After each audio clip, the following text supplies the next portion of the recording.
पर हरियाणा के मुख्यमंत्री नायब सिंह सैनी पहले ब्यास में डेरा ब्यास प्रमुख के साथ की मुलाकात, फिर कपूरथला में माता भद्रकाली का लिया आशीर्वाद। पंजाब सरकार पर मुख्यमंत्री नायब सिंह सैनी का बड़ा प्रहार, कहा निकाय चुनाव में डरी पंजाब सरकार, वोट चोरी और लोकतंत्र का गला घोंटा। हिमाचल में निकाय चुनाव में बीजेपी की बंपर जीत, 4 नगर निगमों में 3 पर खिला कमल, पालमपुर में हाथ फिर हुआ मजबूत। पंचकुला के रामगढ़ टीबीआरएल में हाई कैलिबर बम का ट्रायल, 2 घंटे घरों में कैद रहे लोग। बहादुरगढ़ में फैक्ट्रियों में लगी भीषण आग, 2 फैक्ट्रियां जलकर हुई राख, 2 मजदूर गंभीर रूप से जख्मी। प्रायोजक NAC A++, Guru Kashi university, empowering youth, empowering India.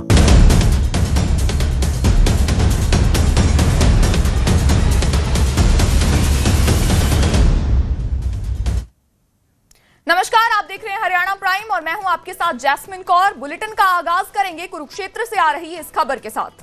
Kurukshetra में नागरिक अस्पताल में नाबालिग लड़की के साथ रेप हुआ है। अस्पताल के डॉक्टर पर ही नाबालिग के साथ रेप करने के आरोप लगे हैं। अस्पताल में एडमिट करने के बाद लड़की के साथ रेप की वारदात को अंजाम दिया गया है। इससे पहले भी डॉक्टर के ऊपर काफी रेप के मामलों का दोष लगता रहा है। पहले भी रेप के मामले में आरोपी डॉक्टर जेल जा चुका है। कुरुक्षेत्र से ये बड़ी खबर आ रही है, जहां पर एक नाबालिग लड़की, एक लड़की जिसकी उम्र 18 साल से कम है, उसके साथ सेक्सुअल असॉल्ट हुआ है और ये असॉल्ट किया है अस्पताल के डॉक्टर ने। ये डॉक्टर ऐसे डॉक्टर हैं जिन पर पहले भी आरोप लगे हैं रेप के, और वो जेल जा चुके हैं। इसके बावजूद जब वो जेल से बाहर आए, फिर से अपनी सेवाएं दे रहे थे अस्पताल में और एक बार फिर से उन्होंने वही किया। एक नाबालिग लड़की के साथ रेप की वारदात सामने आई है। लोकनायक जयप्रकाश जिला नागरिक अस्पताल के डॉक्टर उपेंद्र सिंह ने बताया कि नाबालिग फीमेल वार्ड में भर्ती थी। रात करीब 8:30 बजे उसे ज्यादा ब्लीडिंग की शिकायत हुई, जिसके बाद उसे इमरजेंसी में शिफ्ट किया गया। जब नाबालिग लड़की से पूछा गया तो उसने खुलासा किया कि ओपीडी रूम नंबर 426 में कई बार उसके साथ सेक्सुअल असॉल्ट हुआ और ये किया उसी अस्पताल के एक डॉक्टर ने। बहुत बड़े सवाल ये घटना खड़े करती है अस्पताल के पूरे प्रशासन के ऊपर, पूरे कार्यकाल के ऊपर, कि कैसे एक डॉक्टर जिस पर पहले भी आरोप है रेप के और उसके बावजूद वो अस्पताल में सेवाएं दे रहा है। इस खबर के ऊपर ज्यादा जानकारी के लिए मेरे सहयोगी अशोक यादव फोन लाइन पे मौजूद हैं। अशोक, एक बड़ी घटना कुरुक्षेत्र से निकलकर सामने आई है। एक नाबालिग लड़की के साथ एक डॉक्टर के द्वारा रेप किया गया, क्या कुछ जानकारी आपके पास? देखिए, एक नाबालिग लड़की और ये इलाज करवाने के लिए आई थी और ये जो कुरुक्षेत्र का एकमात्र अस्पताल है, सरकारी अस्पताल लोकनायक जयप्रकाश अस्पताल, इसके अंदर रेप हुआ है और ये डॉक्टर पहले भी जेल की सलाखों के बीच जा चुका है रेप के मामले में और अभी इसने दूसरा रेप।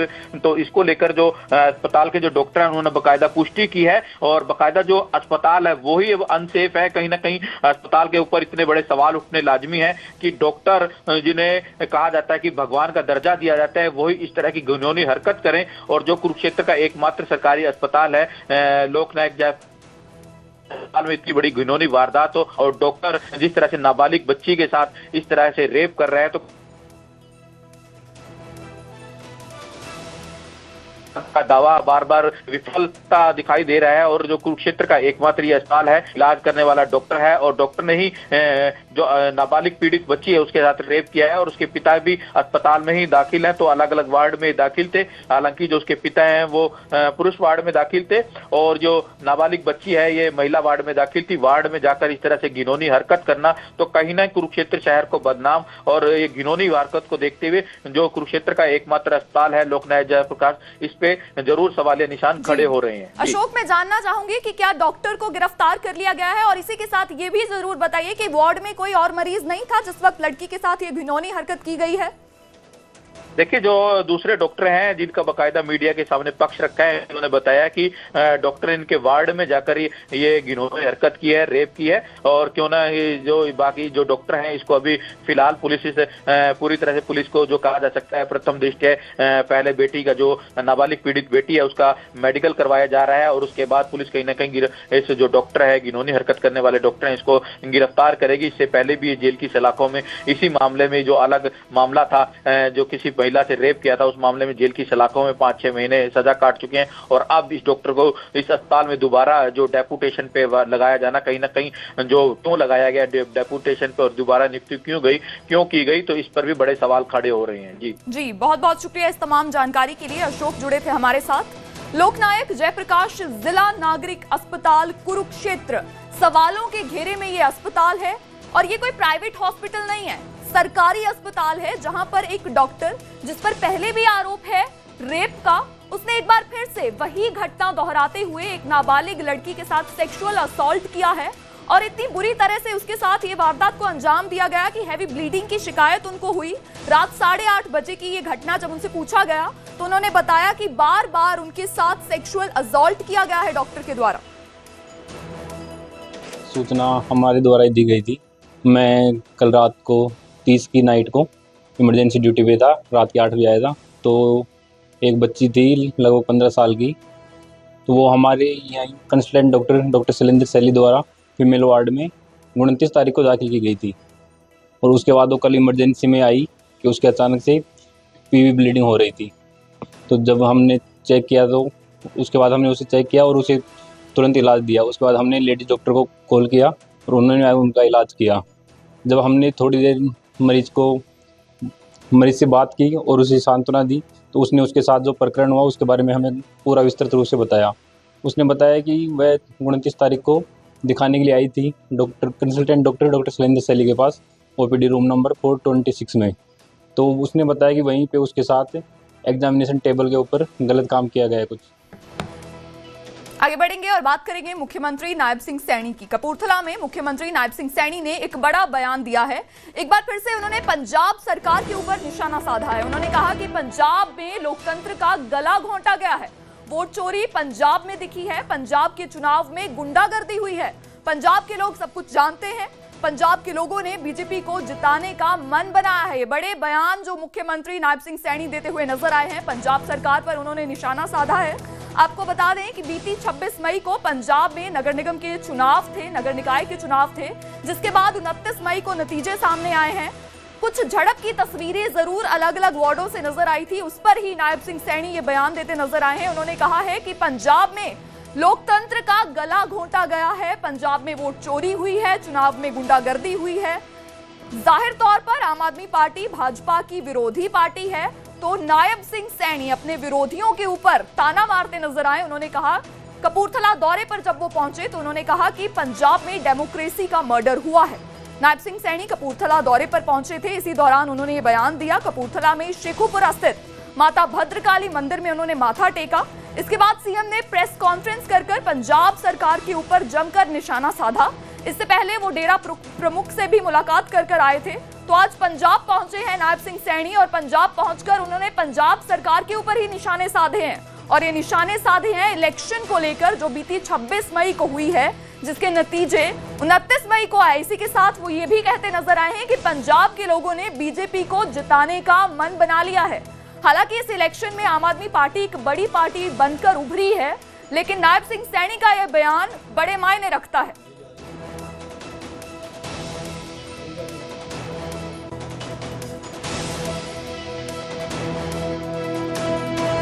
लोकतंत्र ਦਾ ਕਾਂਗਰਸ ਗੱਲ ਕਰਦੀ ਹੈ ਲੋਕਤੰਤਰ ਦਾ ਗਲਾ ਘੋਟਣ ਦੀ, ਵੋਟ ਚੋਰੀ ਕਰਨ ਦੀ ਕਾਂਗਰਸ ਗੱਲ ਕਰਦੀ ਹੈ।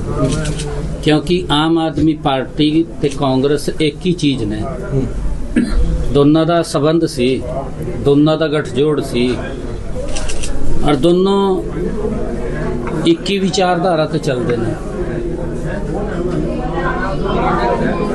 ਜਿਹੜੇ ਕਾਂਗਰਸ ਤੇ ਇੰਡੀ ਗਠਬੰਧਨ ਦੇ ਲੋਕ ਜਿਹੜੇ ਇਸ ਗਠਬੰਧਨ ਦੇ ਵਿੱਚ ਹੈ, ਇਹ ਗੱਲਾਂ ਕਰਦੇ ਸੀ ਕਿ ਵੋਟ ਚੋਰੀ ਹੋ ਗਿਆ, ਇਹ ਗੱਲਾਂ ਕਰਦੇ ਸੀ ਲੋਕਤੰਤਰ ਦਾ ਗਲਾ ਘੋਟਿਆ ਗਿਆ। ਇਸ ਦਾ ਸਭ ਤੋਂ ਵੱਡਾ ਉਦਾਹਰਣ ਅਗਰ ਕਿੱਥੇ ਲੋਕਤੰਤਰ ਦਾ ਗਲਾ ਘੋਟਣ ਦਾ ਔਰ ਵੋਟ ਚੋਰੀ ਕਰਨ ਦਾ ਅਗਰ ਕਿੱਥੇ ਦਿਖਦਾ ਹੈ ਤਾਂ ਪੰਜਾਬ ਦੇ ਵਿੱਚ ਦਿਖਦਾ ਹੈ। ਇਹ ਪਹਿਲੀ ਵਾਰ ਹੈ ਕਿ ਅਸੀਂ ਪਿਛਲੇ 50 ਸਾਲਾਂ ਤੋਂ ਪਿੱਛੇ ਚਲੇ ਗਏ। ਇਹ ਆਮ ਆਦਮੀ ਦੀ ਸਰਕਾਰ ਹੈ ਕਿਉਂਕਿ ਈਵੀਐਮ ਤੇ ਵੋਟਿੰਗ ਹੁੰਦਾ ਹੈ, ਇਹ ਦੁਰਭਾਗਿਆਪੂਰਨ ਹੈ ਕਿ ਸਰਕਾਰ ਇੰਨੀ ਡਰ ਗਈ ਸੀ, ਕਿਉਂਕਿ ਸਰਕਾਰ ਦਾ ਬੜਾ ਦਬਾਅ ਹੁੰਦਾ ਸੀ ਔਰ ਬੜੀ ਪੰਜਾਬ ਦੇ ਵਿੱਚ ਜਿਹੜੀ ਗੁੰਡਾਗਰਦੀ ਵੇਖਣ ਨੂੰ ਮਿਲੀ ਹੈ। परंतु 5-6 महीने रह गए, लोग सब समझ रहे ने अकेली चुनाव लड़ेगी और पंजाब के लोगों ने मन बना लिता कि आने वाले चुनावों के विच भारतीय जनता पार्टी एक तरफा जित दर्ज कर रही है नरेंद्र मोदी जी के नेतृत्व के विच। उन्हां दी नीतियां जिहड़ी अस्सी पंजाब दे विच हरियाणा दे विच जिहड़ी योजनावां मोदी जी की सरकार नेतृत्व दे विच अस्सी वहां चला रहे ने, वो सारियां दी सारियां योजनावां अस्सी पंजाब दे विच भी लागू। पंजाब दे विच मैंने कहा सी, पंजाब दे विच साडे संपर्क में पंजाब दी जनता है, पंजाब दी जनता साडे संपर्क दे विच है। पंजाब दे लोकां ने ये मन बना लिता है कि अब की बार नरेंद्र मोदी जी के नेतृत्व दे विच डबल इंजन की सरकार पंजाब विच भी बनावांगे। पंजाब दा जेड़ा इन्हां ने हाल बना दिता, विकसित पंजाब बनाने का काम अगर कोई कर सकता है नरेंद्र मोदी जी के वहीं कपूरथला से पहले मुख्यमंत्री नायब सिंह सैनी ब्यास भी पहुंचे थे। यहां सीएम ने डेरा प्रमुख बाबा गुरिंदर सिंह ढिल्लों से मुलाकात की। ये तस्वीरें ब्यास से ही निकलकर सामने आई हैं, जहां पर मुख्यमंत्री नायब सिंह सैनी ने डेरा प्रमुख बाबा गुरिंदर सिंह ढिल्लों से मुलाकात की है। अक्सर ही डेरा ब्यास सियासत में काफी गर्म नजर आया है। बहुत सारे लीडर यहां पे पहुंचते रहते हैं, बहुत सारे नेता, बड़े चेहरे सियासत के डेरा ब्यास प्रमुख से मिलने पहुंचते रहते हैं। और आज नायब सिंह सैनी पहुंचे। कपूरथला जाने से पहले उन्होंने डेरा प्रमुख बाबा गुरिंदर सिंह ढिल्लों से मुलाकात की।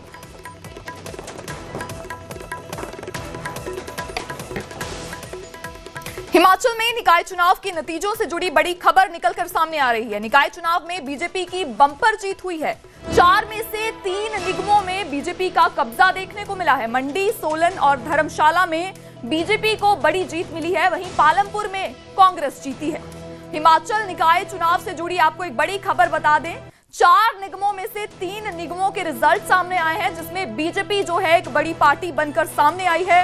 मंडी का जिक्र करें, सोलन की बात करें या धर्मशाला की बात करें, बीजेपी ने इन तीनों जगह जीत हासिल की है। तीनों निगमों में बीजेपी जो है वो जीती है। वहीं पालमपुर में कांग्रेस जरूर जीती है।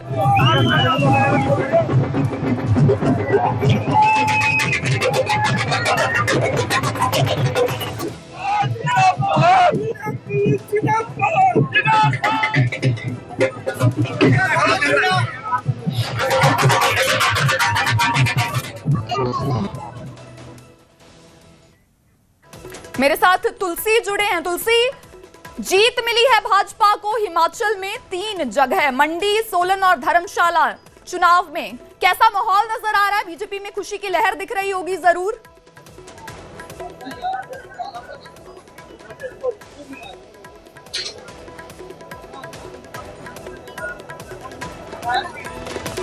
तुलसी भारती जुड़े हमारे साथ। तुलसी, अगर आपको मेरी आवाज आ रही है तो माहौल कैसा है? कैसी खुशी की लहर नजर आ रही है बीजेपी में? हाँ जी बिल्कुल जास्मिन, देखिए कुल्लू जिला की बात करें तो कुल्लू जिला में जिस तरह से 14 जिला परिषद वार्ड और 103 जो बीडीसी वार्ड के लिए जो मतगणना है, मतगणना लगातार चल रही है। और इस वक्त मैं कुल्लू जिला मुख्यालय में हूँ। विकासखंड कुल्लू के तहत जो PM Shri central primary school है लोअर विंग में, जहाँ पर फिलहाल बीडीसी की काउंटिंग जो है वो अब से कुछ देर पहले संपन्न हुई है। हालांकि 16 वार्डों की जो बीडीसी की काउंटिंग जो थी वो यहाँ कुल्लू जिला मुख्यालय में थी और उसमें से भाजपा और कांग्रेस समर्थित बहुत सारे उम्मीदवार जीते हैं। और आप देखते हैं कि जो मतगणना काउंटर के बाहर जो है वो बड़ी संख्या में जो लोग हैं, जो समर्थक है वो पहुंचे हैं। और माहौल जो है वो बिल्कुल जिस तरह से जितने भी यहाँ पर बीडीसी 16 वार्डों में जो बीडीसी के सदस्य जो जीते हैं उम्मीदवार, उनके जश्न में जो है यहाँ पर पूरी तरह से माहौल है। और यहाँ पर आप देखते हैं कि काउंटिंग सेंटर के बाहर बड़ी संख्या में जो यहाँ पर समर्थक है वो पहुंचे हैं। और इसके साथ साथ अब जो है वो जिला परिषद के लिए भी काउंटिंग जो वो शुरू हुई है। जो जानकारी अंदर से दी गई है कि अब जो जिला परिषद के जो उम्मीदवार है उनकी जो काउंटिंग है यहाँ पर शुरू हुई है। और उसके बाद अगर बात करें तो कुछ यहाँ पर हमारे साथ बीडीसी के सदस्य जीत कर आए हैं, उनसे ही जानेंगे कि किस तरह से वो जीते हैं। और मैम आ गया, क्या लग रहा है आप जीते हैं, किस तरह से देखते हैं अपनी जीत को? बहुत अच्छे से महसूस हो रहा है कि हमने इतने भारी मतों से विजय हुए हैं। इसके लिए मैं अपनी गांव वासियों का बहुत बहुत धन्यवाद करना चाहती हूँ। पंचायत की बात करें, आप इससे पहले भी रहे हैं, किस तरह के विकास कार्य की अपेक्षाएं आप? हमारा मेन तो यही रहता है कि हम लोग जो भी लोगों की समस्या का उसको आगे रखें, कि जो समस्या उसको सॉल्व करने की कोशिश पूरी करें। खासकर हमारी गांव, हमारी पंचायत में यही ज़्यादा है कि कूड़े और सीवरेज की जो मेन समस्या यही है। बाकी रोड, रास्ते और नालियों का भी थोड़ा काम रहा है, उसको भी हम पूर्ण करने की पूरी कोशिश करेंगे। धन्यवाद। आप देखते हैं कि जिस तरह से बीडीसी के सदस्य जो जीतकर आए हैं वो ये कह रहे हैं कि बाढ़ में जितनी भी समस्याएं हैं, खासकर कूड़े कचरे के साथ साथ सीवरेज और सड़कें, जो रास्ते हैं, नालियां हैं, उनकी जो समस्या है उसके लिए कहीं ना कहीं अब आगे आने वाले समय में ये प्रयास करेंगे। और उससे पहले जितने भी उम्मीदवार यहाँ पर जीते हैं उनके समर्थकों में खासा उत्साह दिख रहा था। यहाँ पर ढोल नगाड़ों के साथ, फूल मालाओं के साथ जो जितने भी उम्मीदवार यहाँ पर बीडीसी के जीते हैं उनका स्वागत यहाँ पर हुआ है। और कहीं ना कहीं माहौल जो है वो जश्न का माहौल है, जहाँ पर बड़ी संख्या में समर्थक जो है काउंटिंग सेंटर के बाहर अभी भी जुड़े हैं। और इसके बाद जो है जिला परिषद के नतीजे आएंगे, उसमें भी यहाँ पर इंतजार हो रहा है कि कब वो नतीजे आए। और उसके बाद जितने भी समर्थक यहाँ अपने उम्मीदवार की जीत को देखने के लिए और जश्न मनाने के लिए रुके हैं। जी तुलसी भारती, अब तक कितने वार्डों के नतीजे आ चुके हैं? बीडीसी के कितने वार्डों के नतीजे अब तक सामने आए हैं?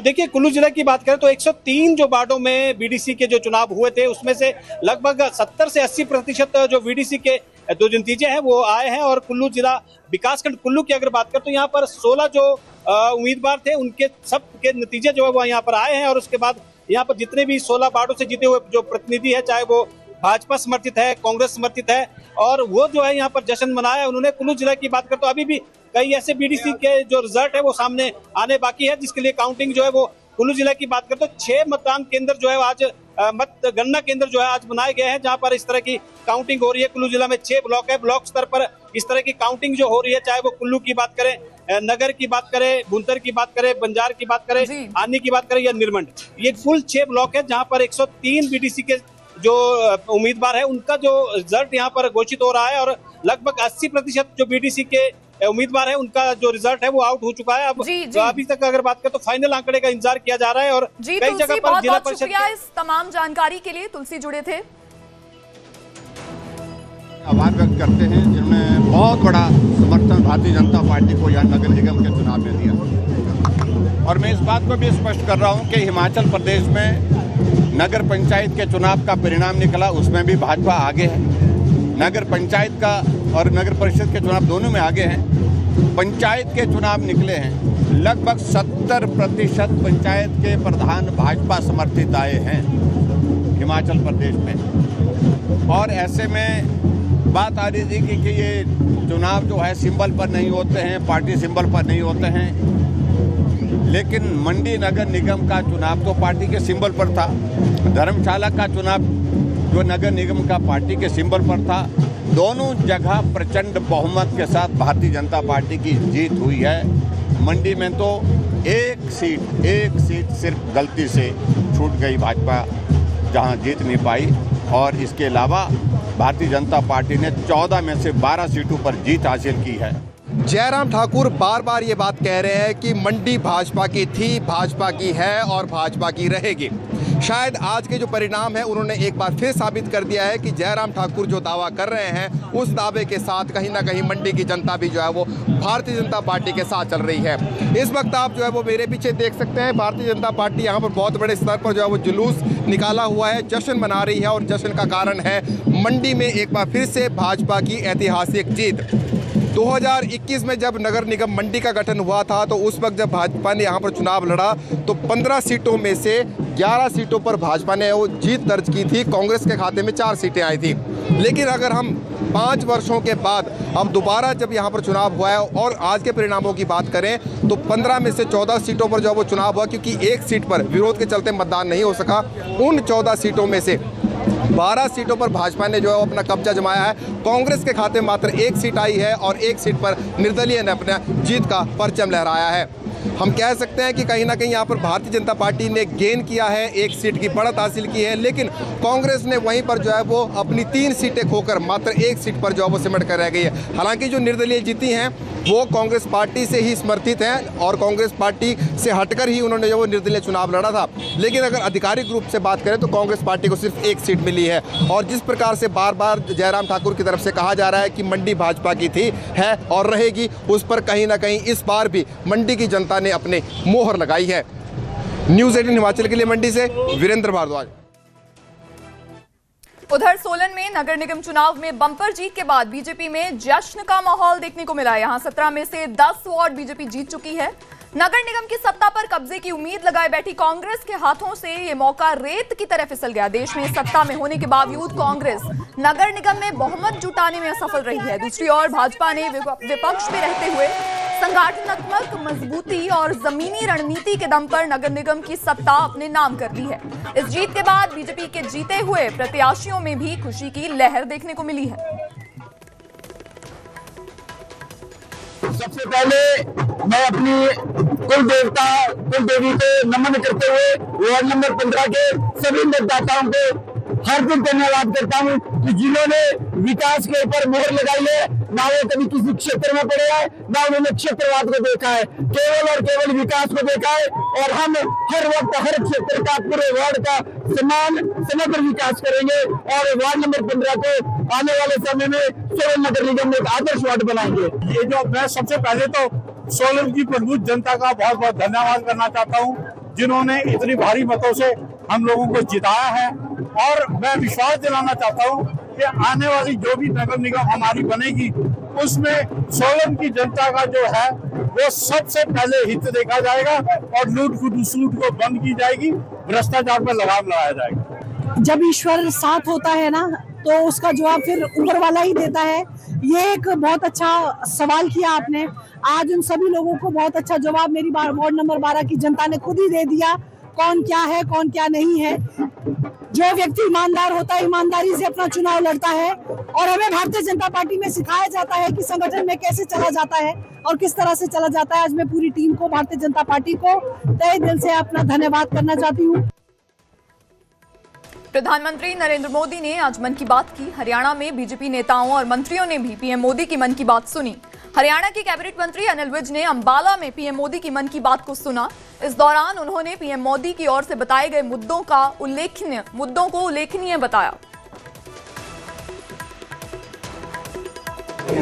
प्रधानमंत्री नरेंद्र मोदी जी ने अपने इस मन की बात कार्यक्रम से सारे देश को जोड़ दिया।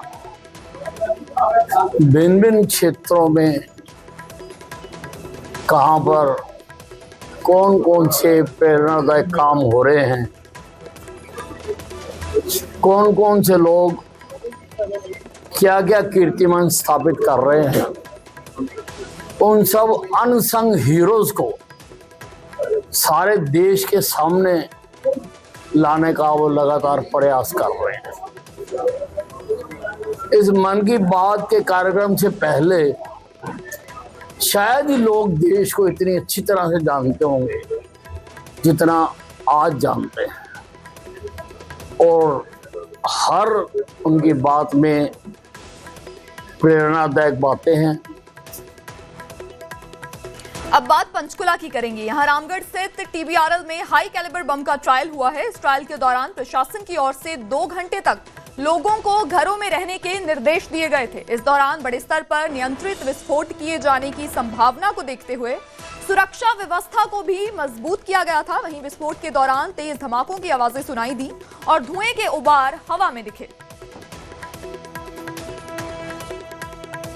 प्रशासन ने एडवाइजरी दी थी कि आज दोपहर को यहाँ पे बम की टेस्टिंग होएगी। उसके लिए गांव वालों को एडवाइजरी जारी की गई थी कि वो अपने घरों में रहे, बाहर ना निकले, और दुकानें बंद कराई गई थी थोड़ी देर के लिए। तो वो हो गया, शांतिपूर्ण टेस्ट हो चुका है। अब दुकानें भी खोल दी गई है। तो क्या एहतियात बरती गई थी? हाँ जी, बिल्कुल गाँव वालों ने पूरी एहतियात बरती है। उन्होंने प्रशासन का पूरा साथ दिया था। तो सब लोग उस टाइम पे अपने घरों में ही रहे हैं। बच्चों को भी अंदर ही रखा गया। अब बात करेंगे विनेश फोगाट की। ओलंपियन रेसलर विनेश फोगाट शनिवार को एशियन गेम्स ट्रायल का सेमीफाइनल मैच हार गई थी। जींद की मीनाक्षी गोयत ने विनेश फोगाट को हराया। ऐसे में अब विनेश एशियन गेम्स में हिस्सा नहीं ले पाएंगी। वहीं अपनी हार के बाद विनेश फोगाट ने मैट पर वापस लौटते हुए कहा किस मैट पर वापस आऊंगी। इसके बाद जब विनेश फोगाट मीडिया के सामने आई तो कहा कि मैं पूरे सिस्टम के खिलाफ लड़ रही थी। विनेश फोगाट हरियाणा से बिलोंग करती हैं, जींद से एमएलए हैं।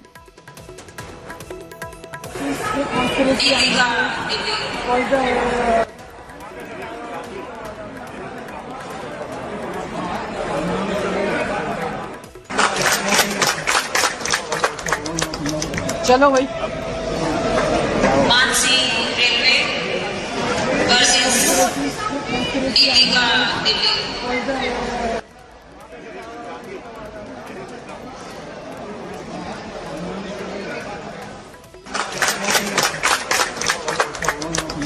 चलो भाई। मानसी